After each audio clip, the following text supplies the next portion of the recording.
Félix Tshisekedi na état de droit. N'a pas problème nyosoto, y'a peuple congolais tous ali nango. To changer mentalité. Tout y'a pas division pembeni. To boy tribalisme. Il faut de renforcer solidarité nationale. Mon abisso manque de patriotisme. Président Félix Tshisekedi du peuple congolais, tozali ba témoin. Nengo simboka neta chaotique, biso topesi yo confiance. Misala na yo emonani ozali na susi ko bongisa mboka. Mabe ba président baleka va ete yo biposa ya peuple. Eloko kokotela yo koleka mosala ezali te boya ba flatter. Peuple azozela ya minge pana yo. Ba prophète de malheur, ba politicien Jida. Ata Félix azalaki président te, Congo kozala balkanisé te. Le peuple d'abord elingi koloba mokonzi nyonso tu ya mboka. Avant alia il fonde aduna soki peuple déjà esi aliaki rétroviseur na yo nde pasi ya peuple congolais. Favoritisme ezalate, compétence de mérité. Président Félix. Président. Que marche wana ego se transformer na prière. Pour topesa information, ba information topesa yango tosala nini tomonaka. Parce que na prière te. Parce que eloko tozoka moi un voleur oyo ayebi mbongo ya l'État. Vous êtes là pour que nous répondions là, pour ça y liberté provisoire. À part qu'il y ait l'État, vie à mon ezali sacré. Aujourd'hui, batu obomi na présidence à des autres. Sikoyo, quand vous avez fait la prière pour la caméra et abima, mais pour la prière, vous n'avez pas libre, c'est na batu oya na présidence. Bona nini bosala ki pe prière te o ezali edi kapende aza kuna na prière pasala nini abimo baza ikiri moko basala pe prière nzamba beta ba miti kola Roger Lumbala a taxé Fayulu et Mouzitou comme membre du FCC.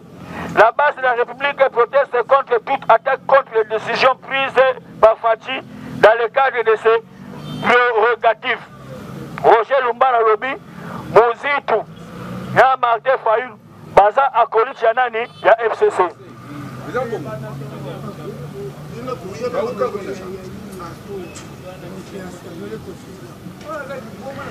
Yo olobi ke ba viole constitution. Mais ba juge oyo yo boyaki. Olobaki baza ba kabiliste. Soki ba juge ba bazo longola bango bon intérêt na yo mabezali wap. Ba tu yo boy. Ba aider ba longola yo bango. Mais yo yeli susu obandi ko sala nini obandi ko senga bango oyo ezali discussion monene. L'état social et politique d'une nation est toujours en rapport avec la nature et la composition des armées. Ceci est d'avoir une armée forte composée de militaires bien formés et bien équipés sont des promesses faites par le président de la République. Chef de l'État, le baki armée oyo, il faut en la forme. Il faut pas équiper armée oyo. Alors le baki peut aussi à Kolinga, Kosenga na niveau Assemblée nationale. Ceux qui battent basile si que là si baba na kokenda armée, motunyo ça la soldat pour nous défendre aux alliés mabele na ye. Actuellement des tozolo balamino boy. Et zala ki na ba soldat ba kenda ki formation na Chine. Ba soldat wana bazongi bazali awa na niveau ya Congo. Ezali une affaire à 92 généraux. 5 bazui au ezali obtenu la mention. Ba distingué. Il est pas vivant. Notons que cette prestigieuse université militaire chinoise fait partie du programme militaire 1985 et 2011. Cette formation est axée sur la maîtrise de la défense terrestre, approfondir les stratégies de défense militaire dans la transmission et télécommunication, ingénieur de l'armée de terre en Chine. Août 2020, fin de la formation en Chine, où sur les 92 jeunes officiers 5 obtenu la mention grande distinction. Les Congolais, Basali Mayel. Bakeko distingué à niveau université na Chine. Où est université militaire. Bakeko soit formation militaire. Bamoussous Babimba ingénieur. Bamoussous Babimba ingénieur. Il y a de l'armée de la terre. Bamoussous Babimi na niveau de transmission. Bamoussous Babimi na niveau de télécommunication. Coup de chapeau pour le chef de l'État par rapport à l'officier Oyo, Baoutikoya, 92 officiers. Bamoussous Babimba en septembre. Mais Oyo déjà va s'aligner. L'argent disparu dans le projet de 100 jours n'est pas 66 millions de dollars. Il s'agit de plus de 400 millions de dollars qui ont disparu. Les gens qui coordonnent ces projets ont trouvé chacun 5%, ce qui équivaut à plus de 22 millions de dollars. Il n'est pas vivant. Martin Fayulu lobby à lobby. Momo Oyebi qui prend un projet à 6 jours, ils allaient 66 millions de dollars. À lobby, ils allaient 400 millions de dollars. Martin Fayulu na biloba lobanaye tokotunaye ari maji ali wapi. Soki azalaka na posa bakangaye. Aye bakakendenge sana justice osala musala bakosala nini bakokangaye. Aya ko prouver soki mbongo oyo bimaki 400 millions na banque. Azana ba document ezali wapi. Tangu alobaki yango makambo ya 400 millions lobi na s'intéresse. Pona nini abimisaki ba document te. Bilomba oyo azali conseiller chef de l'État. Tango akenda ko confirmer mbongo bazwaki kuna ezali 57 millions te. Ezali 66 millions. Il avait aussi des documents. Même Moutou oyo afutaki oyo ezalaki information 66 millions de dollars. Bazui kutu kuwaza osala nini babomaki. Dans niveau banque centrale. C'est quand il y a 400 millions de dollars oyo il y a lobby qui est bimaki. Pour les travaux. Il y a 100 jours, à Zoli Yango, WAP. Interpellé hier dans la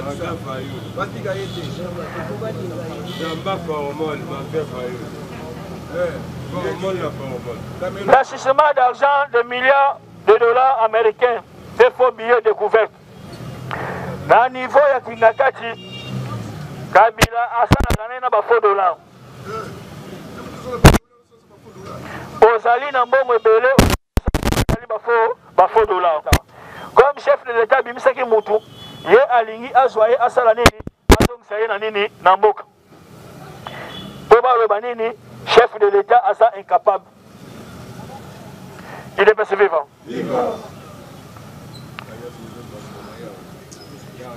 Le siège du Congo Fiti en Kinshasa était devenu la base arrière du groupe terroriste Hezbollah. Plus de 30 milliards de dollars américains ont été transférés en Corée du Nord par les deux Nord-Coréens sous sanctions américaines et européennes via de la banque congolaise proche des banques coréennes. Kabila azo son bongo na biso azali ko robomba ka na bongo na banque bongo na biso na banque ya mopaya. Balobi na biso pe oyo ezali siège ya Congo Fitir. OK bayambaka na bango oyo ezali ba terroriste Hezbollah. Tangu basalaki koyebisa Kamer azali en complicité na ba Hezbollah. Ba juge ne bazalaki se ba avocat ne bazalaki surpris na ba terroriste Hezbollah.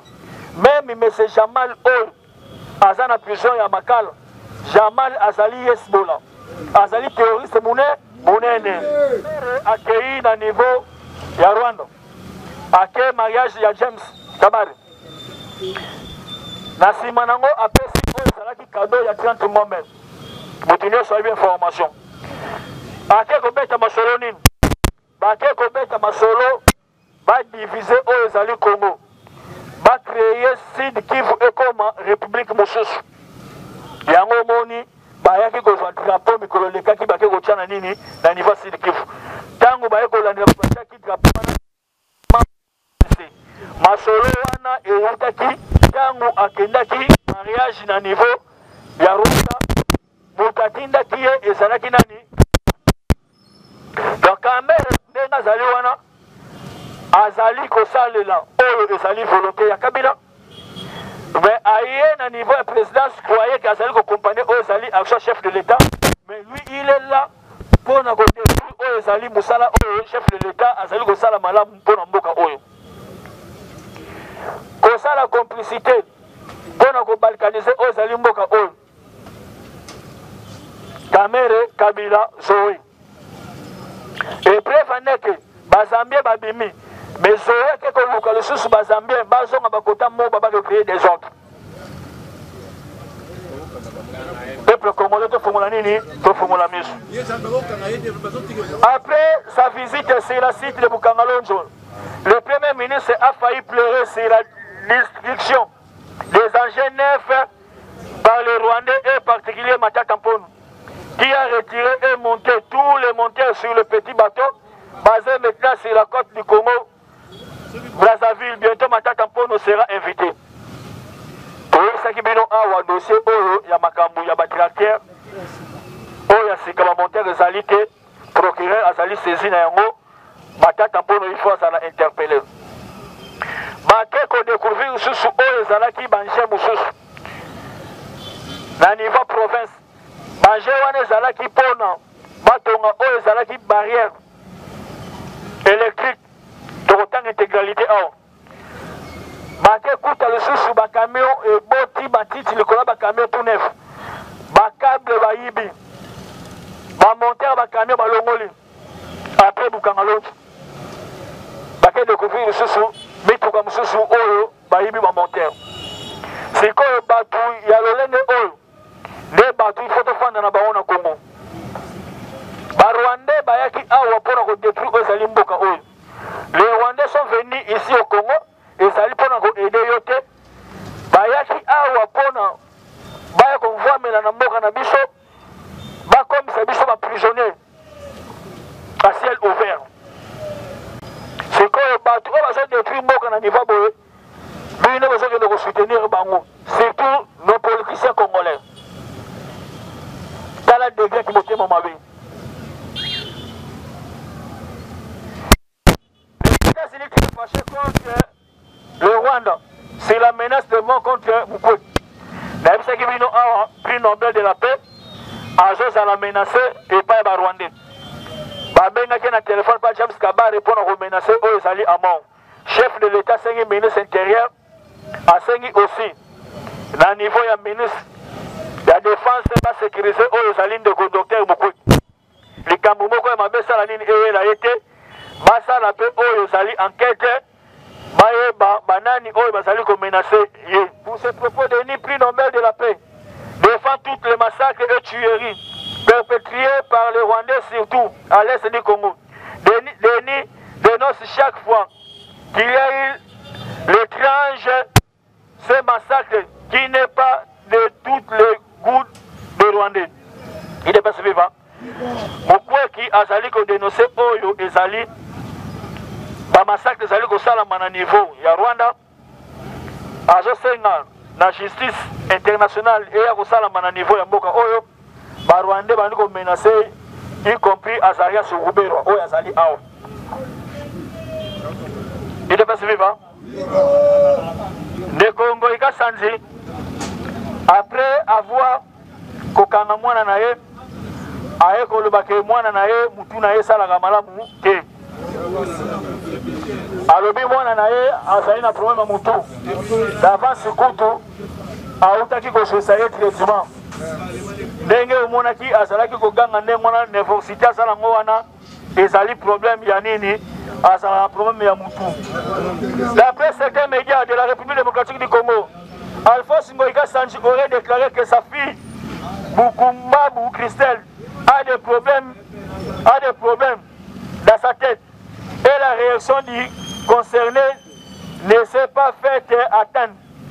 J'ai dit que j'ai constaté que depuis le mois de juin, elle avait une nervosité qui dépassait un tout petit peu les limites. C'est normal de s'énerver, mais il faut se contenir. Après Ngoïka Sanji dimanche le 23 août 2020. Si réellement que Moutou na ezali malamu te bakomeme na hôpital bakende kotala ye. Chef de l'État a échoué dans le gouvernement plus vite que possible va débloquer aux 5 millions de dollars pour relancer aux travaux dans mes bancs. Il est passé vivant. Les collègues de cannabis qui viennent awa, et ça là qui n'a camion citerne moko, bakanga qui n'a niveau frontière, et ça là qui n'a pas minéré. Et s'il était samedi oyo, na niveau nord Kivu, bakanga sali colis à 585 kilos ya coltan. Et outil Goma, et je n'y a ekende wapi, ekende Rwanda. La direction générale des douanes et d'assises a saisi 22 colis de minerais, de coltan, sortis frauduleusement à la grande barrière à Goma, dans la province du Nord Kivu le 19 dernier. Cette énième cargaison de minerais saisis contenait 15 colis de coltan blanc et 7 colis de coltan noir, pesant au total 585,5 kg. Il était dissimulé dans 7 cartons de bourrage d'une moto TVS et dans un sac de lait Momo. Il est passé vivant. Bazui Oyo Zali 585 kg. Il y a coltan. Oyo Zali coltan noir na coltan noir. Bakoti ici en haut, na ba caisse, na ba carton Oyo Zali ba pièce de rechange ya moto TVS. Bazui Moussous bakoti on a ba sac ya miliki. Lait Momo. De basali ni bakangi yango bakoli yango oyo bakanga ti bide pas vivant awa epa na biso ndenge eza boye minere na biso moko yango nde elukela biso nde ngambo bayiba toloba te lelo faci aye kodemantele oyo ezali système ya kimoyibi obandi komona ye mabe outi poto oye olati kuti na chaussure malamu te yo wana olekani na njili obandi kopesa meeting ya buzoba, meeting ya N. Oyo zangi na mutu na makolo.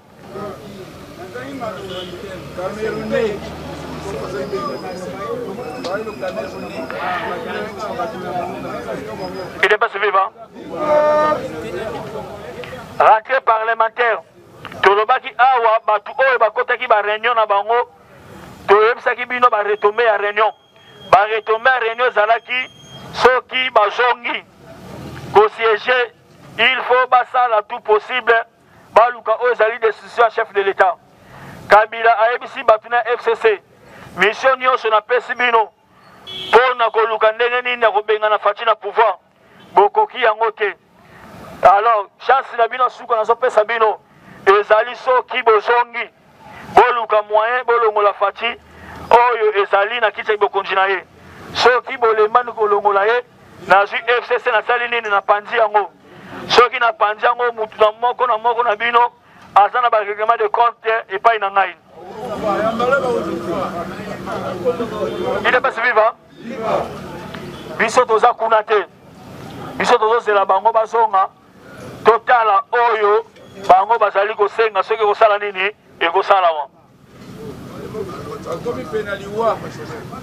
Bazui Kabila na Africa News batuni à propos ya 2023 soki alobi nini alobi soki peuple congolais asengi ke azonga akosala nini akozonga.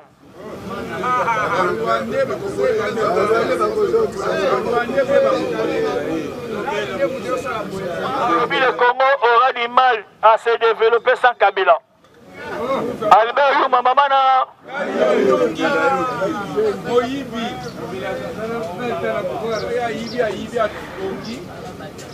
alobi sans Kabila Congo ko développer te wana mtalobi ndengo wana ezali Yuma.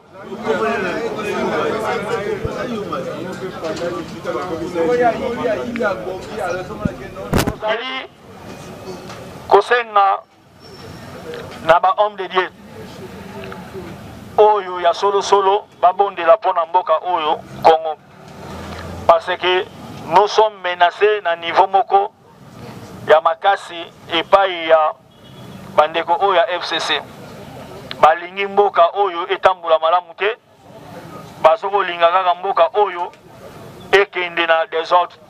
Il faut prier aussi pour le chef de l'État, il faut prier aussi pour la mboka même biso ba combattant il faut te prier pour le chef de l'État, il faut te prier pour le Mbok. Parce que batu oyo tozana bango awa, bazali batu malamu te. Balingi oyo ezali bolamu ya mboka te. Il faut beaucoup prier. Président Gilles Oyabiso ya IDPS na marché central, bake ko porter plainte dans niveau justice pour afingaki Janine Mabunda. C'est quoi Janine Mabunda à Lobinin? À Lobby, premier dame honoraire. Atikalaki ko kangata mutu moko te. Margué Bensil nande basako finga na chef de l'État honoraire. Batikala ko kanga mutu moko te. Mais oya biso tango bafingi nde tosali nini tobandi ko kanga. C'est quoi tango Gilles alobeleli oyo zali bosotona na mabena zali ko sala. Pona nini batuna ye bakai ko bakeko funda na niveau nini ya justice. Avant opesa biso toli, il faut otala nanu oyo yomoko osali na oyo moko zo sala nini oyo osalaka. Koya opesa biso batoli te, lokola Martin Fayulu atiko kanga manene États-Unis d'Amérique kuna. Aye koya awa il fallait kangata munoko na zala kimia, aye awa abandi ko finga. Oye awa bandi ko ba n'importe quoi. Ba comportement wana ezali malamu te. Un bon Congolais akoki kotambola na biloko wana te. Ozali na service ya FCC. Alors aux autres se manifester comme si ozali opposant. Ozali opposant que il faut omi lobela yo moko ke nazali na ngai mutu nani ya FCC. Il est passé viva. Je pense que information nazalaki nango pona opesa bino journal lelo yango na pesa bino. Grâce Jésus-Christ et accompagné président Félix Tshisekedi na état de droit. N'a pas problème yon soto, y'a peuple congolais tous ali nango. To changer mentalité. Tout y'a ba division pembeni.